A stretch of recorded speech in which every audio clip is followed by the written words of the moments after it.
आता पाहूया कशी सुरू आहे विधानसभेची तयारी, त्या संदर्भातल्या टॉप 9 बातम्या। रॅपच्या माध्यमातून महायुतीचं मवियाला उत्तर। राज्यातल्या प्रत्येक विषयावरून मविया शेलक्या शब्दात मवियावर टीका। महायुतीचा रॅप व्हायरल।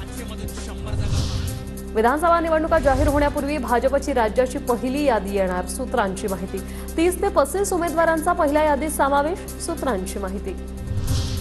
लोकसभेचा डाव वेगळा आणि विधानसभेचा वेगळा। आपापल्या मागासवर्गीय आणि मुस्लिम मतं आपल्याला मिळतील। लातूर जिल्ह्यावर निलंगांचेच वर्चस्व, संभाजी निलंगेकर यांचा दावा।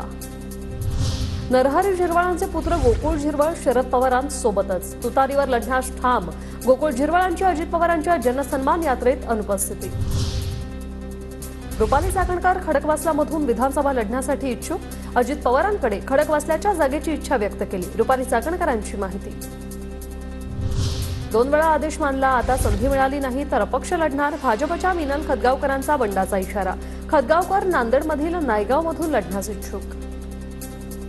कार्यकर्त्यांची भूमिका दादांकडे एकच मागणी आहे की 2 वेळा निवडणुकीमध्ये आम्हाला माघार घ्यावी लागली। 2019 मध्ये पक्षादेश आम्ही मान्य केला, 2024च्या लोकसभेमध्ये आम्ही पक्षादेश मान्य केला, परंतु आता पक्षाकडून जर संधी मिळाली नाही तर अपक्ष निवडणूक लढवण्याची ही कार्यकर्त्यांची भूमिका आहे आणि ती मला मान्य आहे।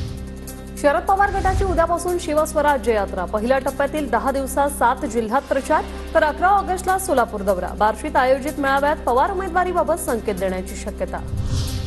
मुंबई आणि कोकणात सर्वाधिक जागा जिंकून आणण्यासाठी भाजपचा प्लॅन। ठाकरेंनी मुख्यमंत्री असताना कोकण मुंबईसाठी काय केलं, भाजप कामांचा पाढा वाचणार।